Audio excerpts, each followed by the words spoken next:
Women compelled to wed every man within their family. The most brutal tradition born of blood relation.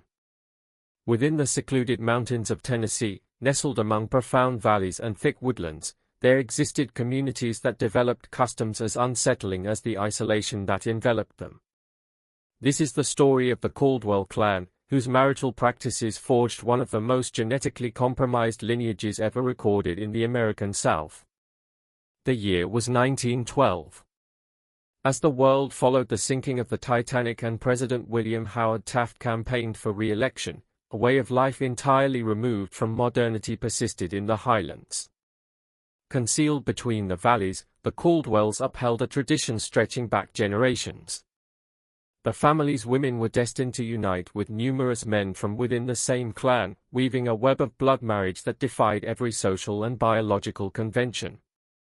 Evelina Caldwell was merely 16 when she became the central figure in this dark chapter of American history. Born in a rustic cabin in Hancock County, she was raised without any knowledge of the outside world.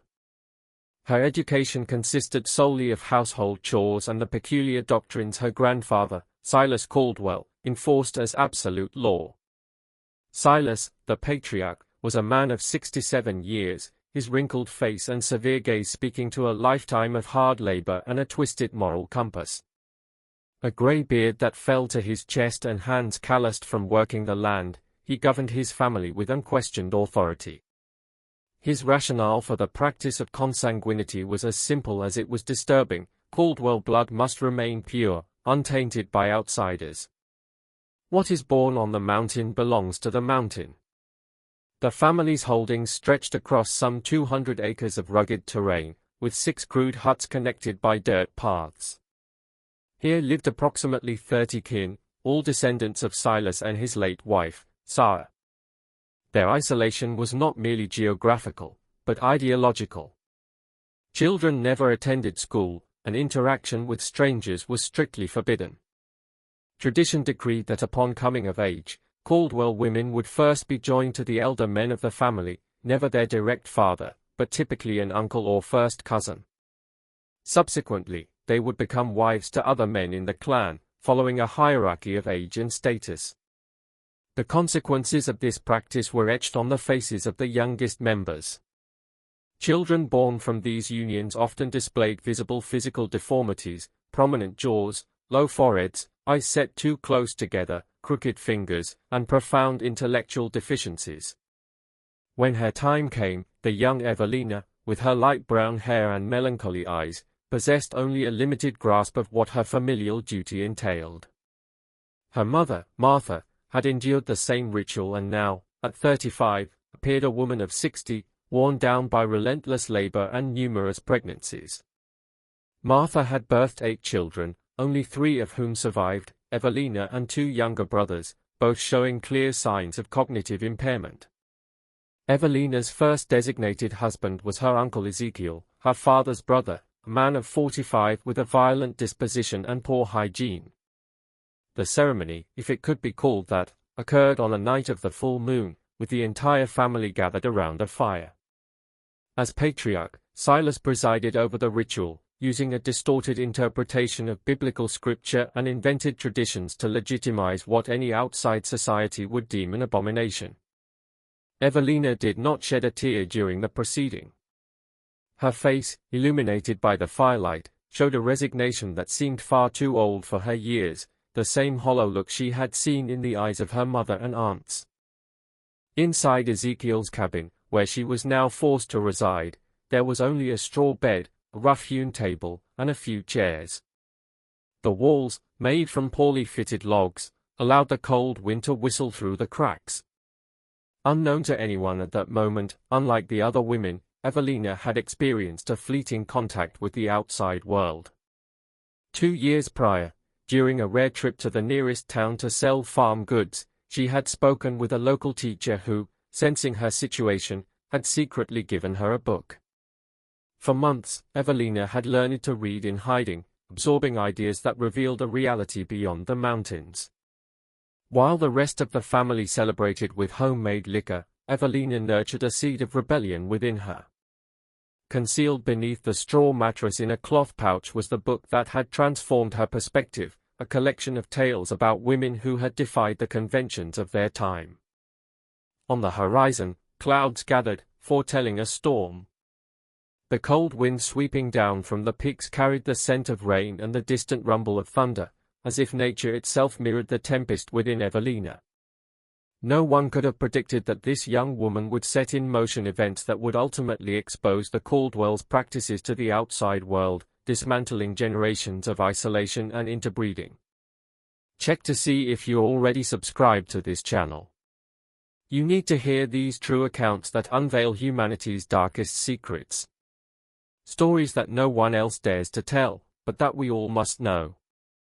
Evelina's first weeks in Ezekiel's cabin established a routine she feared would define the remainder of her life. Rising before dawn, preparing breakfast, laboring in the garden, washing clothes in the nearby stream, cooking, cleaning, and submitting to her husband's demands when he returned from long hours of hunting or working at the illegal still hidden in the property's caves. Ezekiel was not a conversationalist. Nearly 3 decades her senior, he treated her as acquired property, little different from the tools he used to till the soil or the animals kept in the small pen behind the cabin. His face, perpetually leathered by the sun, and his calloused hands revealed a life of hardship, but his eyes, too small, a common family trait, held a coldness that made Evelina shudder. During this time, Evelina carefully observed the family's patterns. The Caldwell women, though subjugated, had established a silent network of communication and mutual support. During gatherings at the stream to wash clothes or while tending communal gardens, they exchanged meaningful glances and hurried whispers, sharing small strategies for survival. Evelina's aunt, Judith, a woman of 42 whose bent frame and prematurely aged face told a story of deprivation, became her reluctant confidant. On an October afternoon as they collected apples in the small orchard, Judith explained in a low voice the reality Evelina would face. After Ezekiel, it will be Jeremiah's turn. And after Jeremiah, the young Isaac, when he turns 18 next spring, Judith explained, her eyes constantly darting to ensure they weren't observed. That is how it works here. Grandfather Silas says it keeps the blood strong. But look at the children, look at my children. Judith had 4 living children from different husbands within the family. The eldest, a 15-year-old boy named Eli, could barely speak and struggled with the simplest tasks. His asymmetrical face, one eye noticeably larger than the other, with a misaligned jaw, was a silent testament to the effects of sustained interbreeding. Silas will not see anything wrong with it, Judith continued. He says the children's struggles are trials sent by God, not the result of our family arrangements. It was then that Evelina decided to share her secret. One night, when Ezekiel was at a meeting with the other men at the still, she showed her aunt the hidden book and revealed she could read. There is a world out there, Aunt Judith, Evelina whispered, the book's pages illuminated by a candle's feeble glow. A world where women aren't forced to wed their own kin, where children go to school and aren't born, like they are born here. The winter of 1912 to 1913 was particularly harsh in the mountains. Heavy snow further isolated the Caldwell property, making the already rare trips to town impossible. Inside the cabins, lit only by fireplaces and tallow candles, the family survived on food preserved during the autumn, smoked meats, pickled vegetables, cornmeal, and apples stored in a root cellar. It was during this winter that Evelina discovered she was with child. The news, which under other circumstances might have brought joy, filled her with profound terror. She had seen children born into the family. Many did not survive their first months, and those who did often had severe problems. Cradling her still flat stomach, Evelina made a decision. She had to escape before her baby was born into that world. A plan began to form during the long winter nights. With Judith's hesitant aid, Evelina started storing small amounts of food, hiding them in a hole beneath the cabin's floor. She also set aside warm clothing and, more importantly, studied the rudimentary maps drawn in her book, trying to understand how to navigate the mountains to the nearest town. The greatest challenge would be avoiding recapture. The Caldwells had ties to other isolated communities, and Silas had made it clear over the years that desertion would not be tolerated. Whispered stories among the women spoke of past escape attempts that had ended tragically. Her opportunity came in the early spring of 1913, with the snowmelt. The men organized a 3-day hunting expedition to replenish the nearly empty pantry. All the women were left on the property with strict orders to prepare the gardens for planting. On the morning the men departed, Evelina embraced Judith in a silent farewell. Her aunt, tears in her eyes, pressed a small bundle into her niece's hands, a few coins saved over many years, hidden in a scrap of fabric. "Go east," Judith instructed, "follow the stream. After 2 days' walk, you'll reach Rogersville. Find the Methodist church. The pastor there is a good man. He will help you." That night, under the protective cloak of darkness and a crescent moon, Evelina Caldwell left behind the only life she had ever known. Carrying a small bundle of food, some clothes, her precious book, and Judith's coins, she slipped into the forest, following the stream as instructed. She could not know that her flight would trigger a chain of events leading to the full exposure of the Caldwell family's practices, resulting in one of the first documented investigations into consanguinity within the isolated communities of Appalachia. Her 3-day trek through the mountains would be only the beginning of a far greater transformation, not just for her own life, but for all the women and children left behind. As she walked through the dark woods, her hand instinctively resting on her belly where a new life grew, Evelina felt something she had not experienced in years: hope. Evelina's journey through the mountains proved more arduous than she could have imagined. Accustomed only to the Caldwells' immediate surroundings, she found the world beyond was both faster and more perilous than her book had suggested. On the second day, a heavy rain soaked her and ruined her provisions. Hunger and exhaustion took hold. Sheltering under a rocky overhang, shivering as she tried to light a small fire, she felt a moment of true despair. "What if it's better if I go back?" she whispered to herself, protective hands on her belly. "What if we die here in these mountains?" The thought of returning to Ezekiel's cabin, of submitting again to that system, sent a chill down her spine that had nothing to do with the cold. "No," she stated firmly. "Any fate is better than that one." With renewed resolve, Evelina continued her journey as the rain eased. At dusk on the third day, exhausted and starving, she finally spotted the first houses of Rogersville. The small town, with its dirt streets and modest buildings, seemed a metropolis compared to her life of isolation. Filthy, her clothes torn, hair matted, and feet bare and bleeding from cuts suffered on the walk, Evelina drew looks of suspicion and pity as she moved toward the town center, searching for the Methodist church Judith had mentioned. The church was a simple whitewashed wooden building with a modest steeple and a small cemetery beside it. As Evelina approached the door, her legs finally buckled from fatigue, and she collapsed to her knees on the entrance steps. This was how Reverend Thomas Wilson found her, a pregnant young woman, semi-conscious from exhaustion, murmuring incoherently about escaping the Caldwells. The Reverend, a middle-aged man with gray hair and kind eyes behind round spectacles, required little explanation. He had heard rumors about the isolated mountain families and their strange ways, though the full extent remained a mystery to most townsfolk. "My wife will look after you," he said gently, helping Evelina into the parish house next to the church. "You are safe now." Martha Wilson, the Reverend's wife, was a practical woman with nursing experience. She tended to Evelina's wounds, fed her hot soup, and put her to bed in clean sheets, simple luxuries the young woman had not known for years, if ever. In the days that followed, as she regained her strength, Evelina gradually told her story to the Wilsons.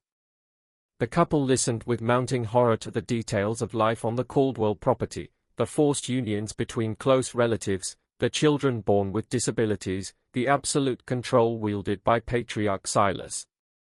What you describe as marriage is not recognized by law, Reverend Wilson explained carefully.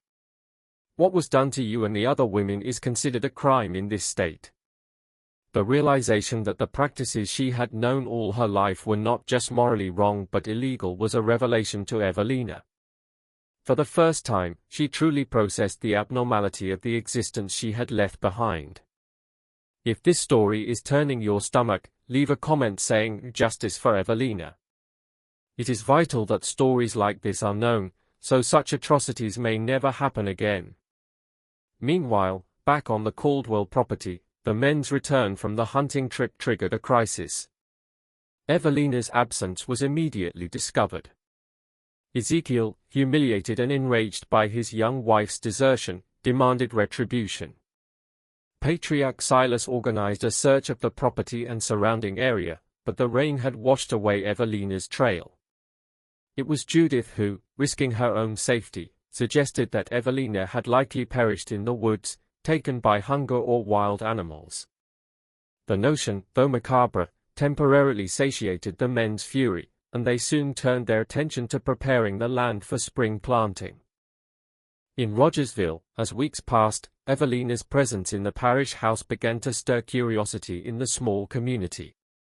Reverend Wilson, concerned the Caldwells might discover her whereabouts, contacted a friend in Knoxville, a doctor named James Harrington, who had an interest in studying consanguinity and its effects. Dr. Harrington arrived in Rogersville on a May afternoon, bringing medical equipment and a sharp scientific curiosity about Evelina's case. As one of the first doctors in Tennessee to formally study the genetic impacts of inbreeding, he saw in the fugitive young woman a chance to document a case that had until then existed mainly in medical theory. What you describe, he explained to Evelina during his initial examination, is a system of extreme endogamy, far beyond what is typically seen even in isolated communities. The fact that multiple men from the same lineage, join with the same women exponentially increases the risks to their offspring. Examining Evelina, Dr. Harrington noted subtle characteristics suggesting generations of inbreeding, a stature slightly shorter than average, a specific curvature to her jawline, and the spacing of her eyes. Though she was one of the fortunate ones without severe issues, the signs were there for a trained eye. "Your baby," he said cautiously, "faces significant risks. I cannot say for certain, but modern science suggests children born of such close unions often develop serious complications." The news, though not entirely unexpected, devastated Evelina. Cradling her now visibly swelling belly, she wondered what kind of life she could offer a child who might face challenges from birth. It was Martha Wilson who comforted her that night, sitting on the edge of her bed as silent tears traced paths down the young woman's face. "You have already shown more courage than most people do in a lifetime," Martha said, holding Evelina's hand. "No matter what happens, you will not be alone." By June 1913, her advanced pregnancy made it impossible to conceal her presence, and word of Evelina reached the local sheriff. Concerned about the legal implications and the potential for Caldwell retaliation, Sheriff Thomas Jenkins paid a formal visit to the parish house. "Reverend," he said, removing his hat as he entered, "I've been hearing some disturbing rumors about a young woman sheltered here, fleeing an unusual situation up in the mountains." What followed was a long conversation where Evelina, supported by Reverend Wilson and Dr. Harrington, relayed her experience. The sheriff, a man of stern but righteous principles, was visibly disturbed by the account. "Miss Caldwell," he said finally, "what you describe constitutes serious crimes under Tennessee law. If you are willing to give a formal statement, I can initiate an investigation." The decision facing Evelina was monumental. Officially denouncing her family's practices would not only expose Silas and the other men but also bring unwanted scrutiny upon the women and children she had left behind. Yet, remaining silent would allow the cycle to continue indefinitely. That night, alone in her room, Evelina opened her worn book, the spark that had ignited her journey to freedom.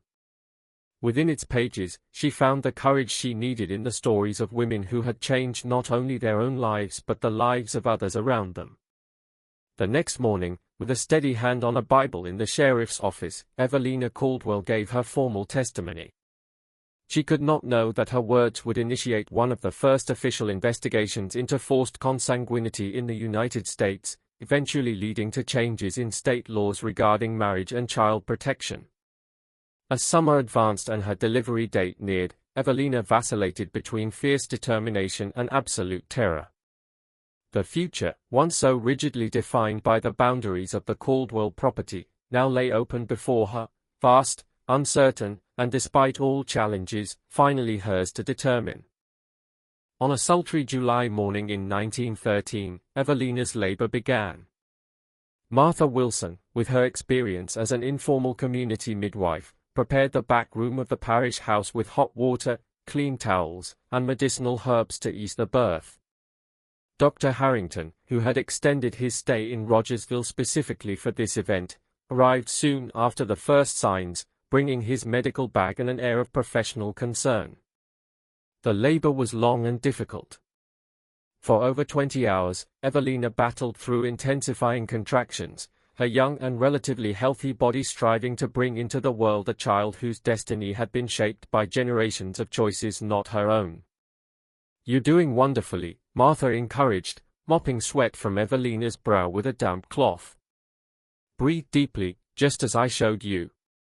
In the early hours of the next morning, as the first rays of sun filtered through the lace curtains, a baby girl was born, issuing a surprisingly strong cry that filled the room.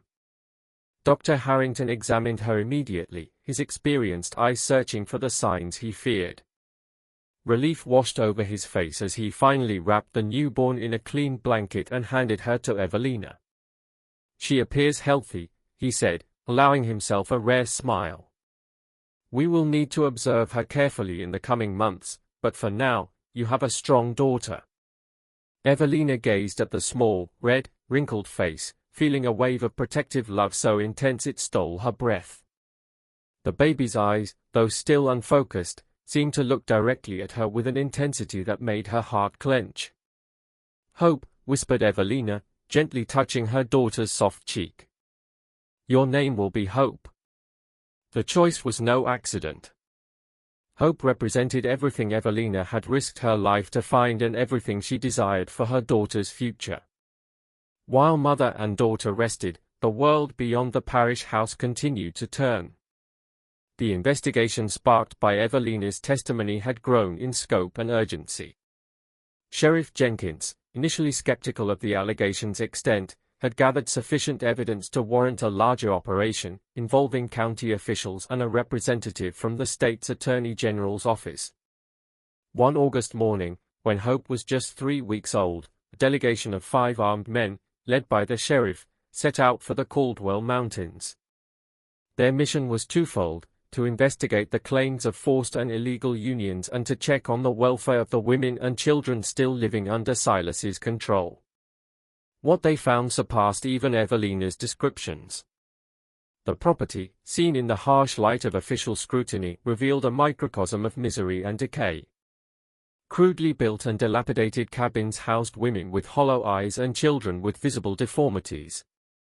Silas maintained records, a bizarre amalgamation of family tree and lineage control that resembled animal breeding logs more than human relations, providing irrefutable evidence of the forced consanguinity system that had persisted for at least 4 generations. Silas Caldwell, confronted by outside authority for the first time in his long reign, reacted with a mixture of religious outrage and incoherent threats.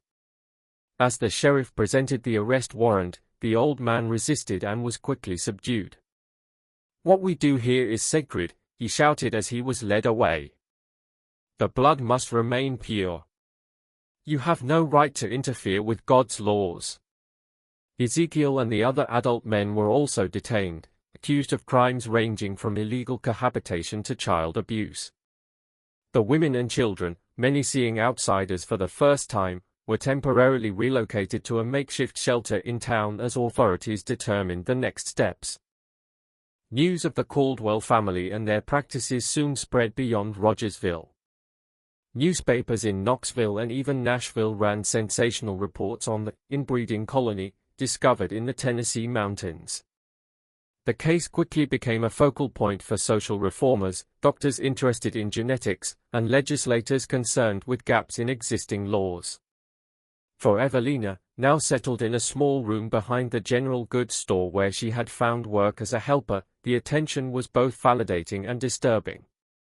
While public exposure meant authorities could not ignore the situation, the sensational reports often portrayed all the Caldwells, including the women and children, as degenerate hillbillies, ignoring the complex reality of victims and perpetrators. "They treat us like animals in an exhibit," Evelina commented bitterly to Martha Wilson during a weekly visit, cradling hope in her arms. The same people who pretended not to see what was happening in the mountains for decades now want to pick over our lives as if we were specimens in a lab. The trial of Silas Caldwell and the other family men began in October 1913. The county courtroom was packed beyond capacity. The curious from neighboring towns traveled for hours to witness what the newspapers dubbed the mountain trial. Evelina, called as the prosecution's star witness, faced her greatest challenge yet. Dressed in a simple blue dress borrowed from Martha, she walked to the witness stand with her eyes fixed ahead, refusing to look at Silas, Ezekiel, and the other men seated to the side. When she finally raised her gaze, she met Silas's eyes, not with shame or regret, but with pure fury. The silent message was clear: she had betrayed her family, exposed their secrets, and challenged his authority. For 4 hours, Evelina answered the prosecutor's questions and then endured a hostile cross-examination from the defense attorney, a man hired by a local church group that believed the case represented improper government intrusion into family affairs. "Miss Caldwell," the defense attorney, a thin man with a pencil mustache and calculating eyes, began, "is it not true that you were never legally married to Ezekiel Caldwell? That there was, in fact, no civil ceremony recognized by the state?" "There was no legal ceremony," Evelina answered firmly. "There was a ritual led by Silas, based on his own interpretations of Scripture. And you participated in this ritual voluntarily, did you not?" Evelina felt heat flush her neck and cheeks. "I was 16. I was raised believing I had no choice. It was my duty." "Duty to whom, exactly?" "To the family. To the blood. As Silas always said." The lawyer smiled coldly. "And yet, when you decided this duty no longer suited you, you simply fled. You abandoned your family." Before Evelina could respond, the prosecutor rose to object. "Your Honor, the witness is a victim, not the accused." The judge, an elderly man whose face was etched with deep wrinkles, nodded. "Sustained. Counsel will restrict himself to facts relevant to this case." Despite the hostile questioning, Evelina's testimony, buttressed by the records found on the property and Dr. Harrington's medical reports on the condition of the Caldwell children, proved devastating to the defense. In late November, after 3 weeks of testimony, the jury returned with a verdict: guilty. Silas Caldwell was sentenced to 15 years in prison for multiple violations of state marriage laws and coercion. Ezekiel and the other men received sentences ranging from 5 to 10 years. The Caldwell women and children faced a different fate. With the property confiscated by the state and no means of support, they were temporarily placed in various charitable institutions.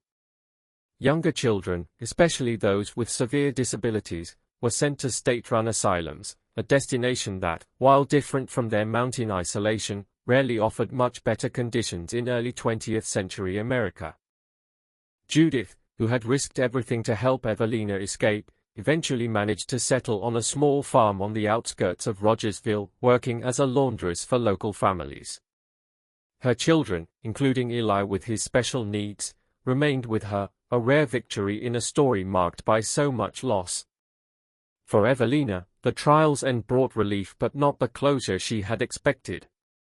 Nights were still often interrupted by nightmares of being back in Ezekiel's cabin, trapped.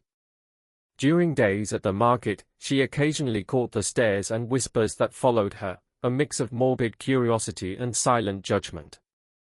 "You will always be the Caldwell girl," Martha Wilson said kindly, but with realism. "Not to us, but to many in this town. Perhaps it is time to consider a new beginning, some way your name and your story do not precede you." The suggestion planted a seed in Evelina's mind. As Hope grew into a pink-cheeked girl with brown curls and a smile remarkably free of the past's shadows, Evelina began to consider possibilities beyond Rogersville.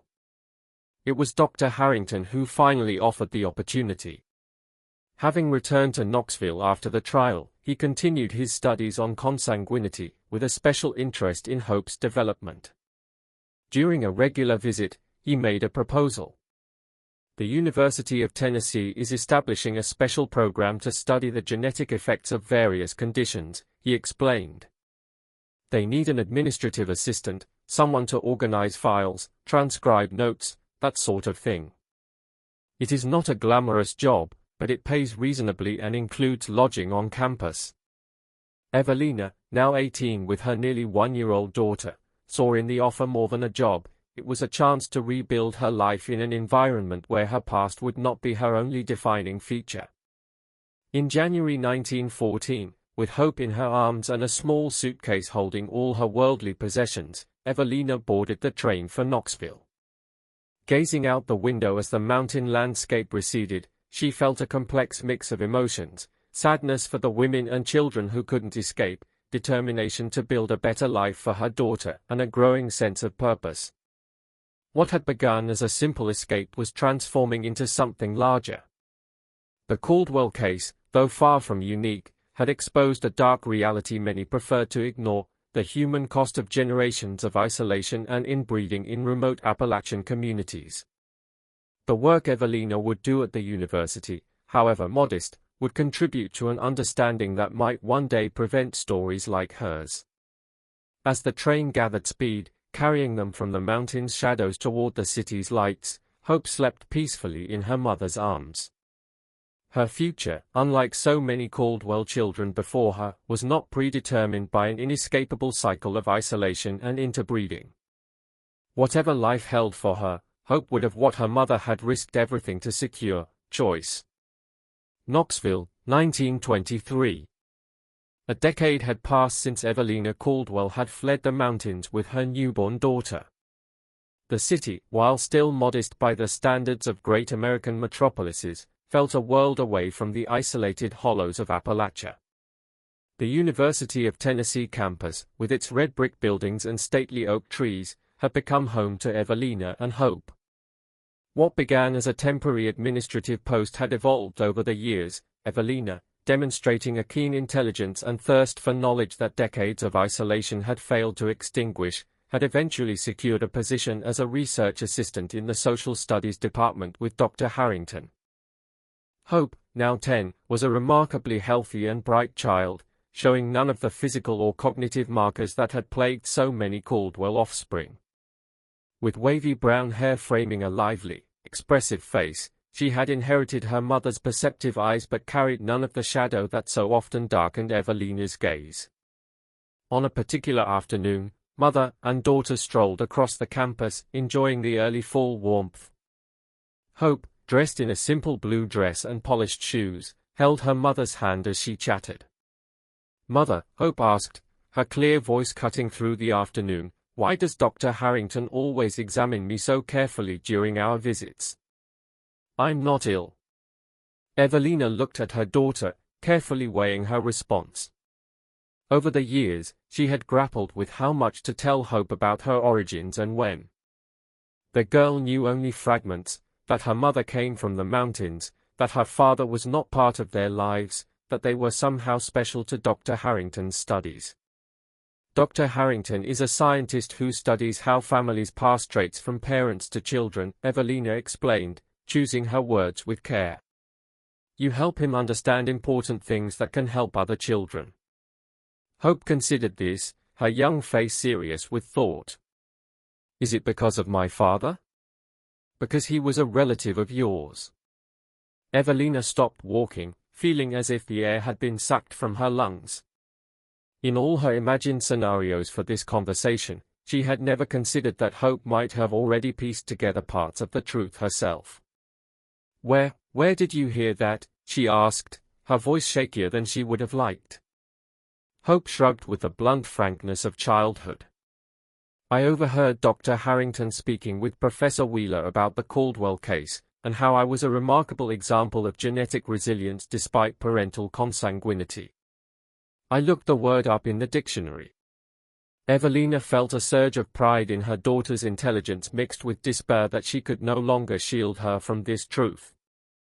Guiding Hope to a bench beneath an oak tree, she sat and drew her daughter close.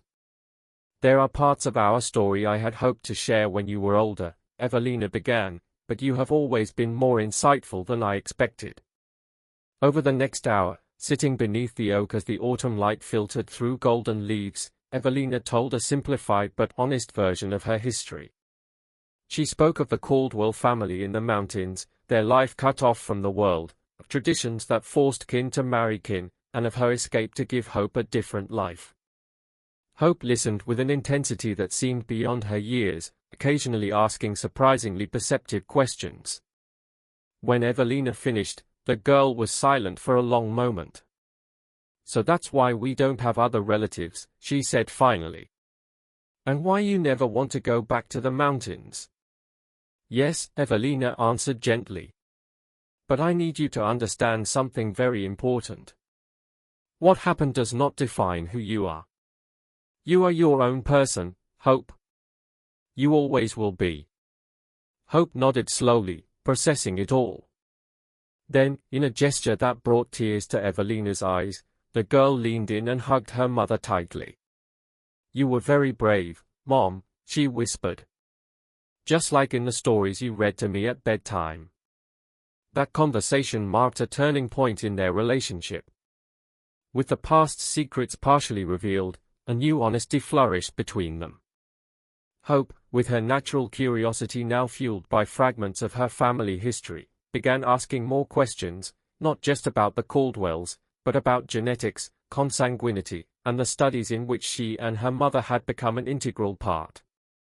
In 1925, when Hope was 12, Evelina's work with Dr. Harrington culminated in a significant academic publication, Generational Effects of Sustained Consanguinity, a case study from Appalachia.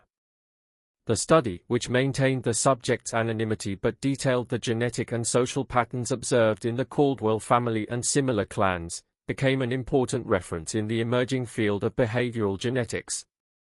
For Evelina, the publication represented a complete transformation, from a silent victim to an active contributor to the scientific understanding that could one day prevent situations like her own. It was also during this time that Evelina received an unexpected letter from Rogersville. Martha Wilson, who had remained a faithful correspondent over the years, wrote with news that reopened old wounds. Silas Caldwell had died in the state penitentiary at the age of 80. "I thought you should know," Martha wrote, "that before he died, he asked to speak with a chaplain. No one knows what was said in that final conversation, but the chaplain later remarked that even the hardest heart may eventually confront its own truth." The news stirred a storm of conflicting emotions in Evelina. There was no forgiveness in her heart for the man who had perpetuated generations of suffering, but there was a strange sense of closure. The letter also carried news of other Caldwell women. Judith, who had stayed in Rogersville, had established a small informal community for some of the family's former wives who had managed to rebuild their lives after the trial. Together, they ran a small laundry service that had become a modest but stable business. "They speak of you often," Martha wrote. "For many of the younger women, you have become a kind of legend, the girl who escaped and changed everything. Some are even sending their daughters to school, inspired by what they've heard of you and Hope." The idea that her escape had somehow paved a way for other women was both humbling and empowering for Evelina. The cycle that had seemed unbreakable had been, if not shattered, significantly weakened. In 1928, as Hope turned 15, the same age Evelina had been when she began planning her escape, mother and daughter made a significant decision. It was time to revisit the past, literally. The journey back to Rogersville, and eventually to the old Caldwell lands, was not easy. Each kilometer on the train seemed to pull Evelina deeper into memories she had worked hard to soothe. But beside her was Hope, strong, confident, and curious, a living testament that not all stories are condemned to repeat their darkest chapters.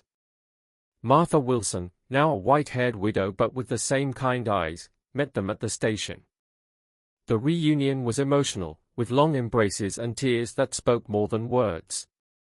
"You have become a remarkable woman," Martha said, holding Evelina's face between her wrinkled hands. "And this must be Hope.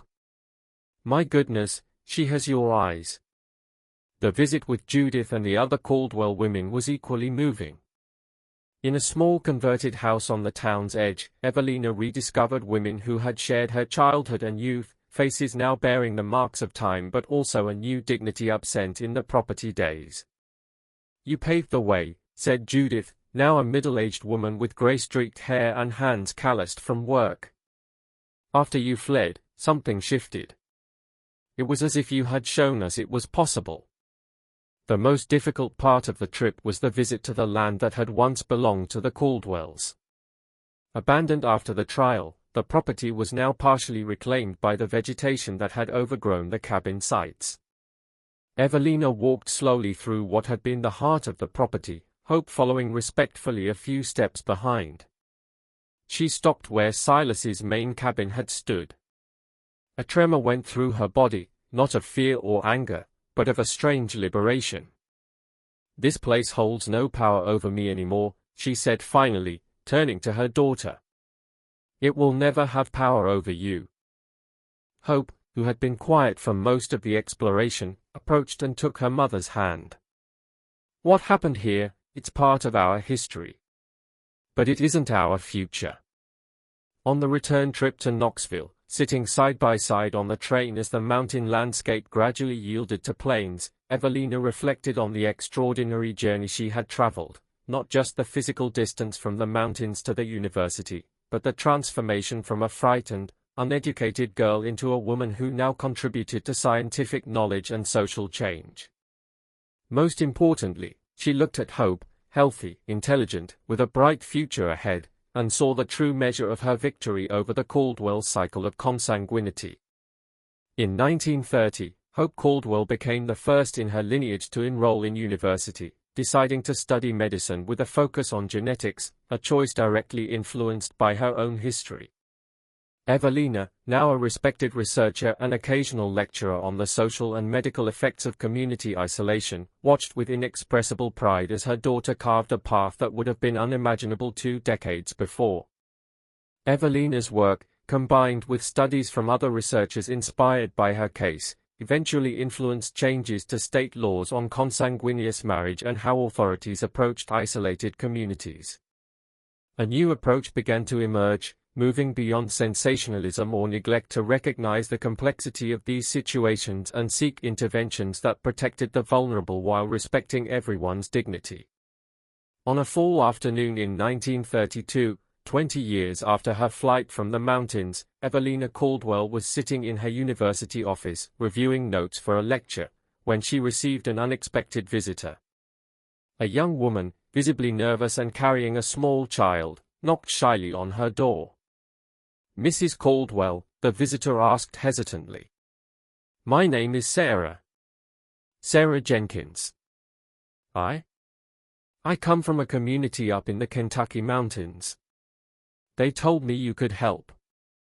Looking at the young mother's anxious face, Evelina saw a reflection of herself from 2 decades past, frightened but determined to break a cycle that had trapped generations. With a kind smile, she invited Sarah to come in and sit down. "You have already taken the first and hardest step," Evelina said, her voice calm and firm. "And yes, I can help you.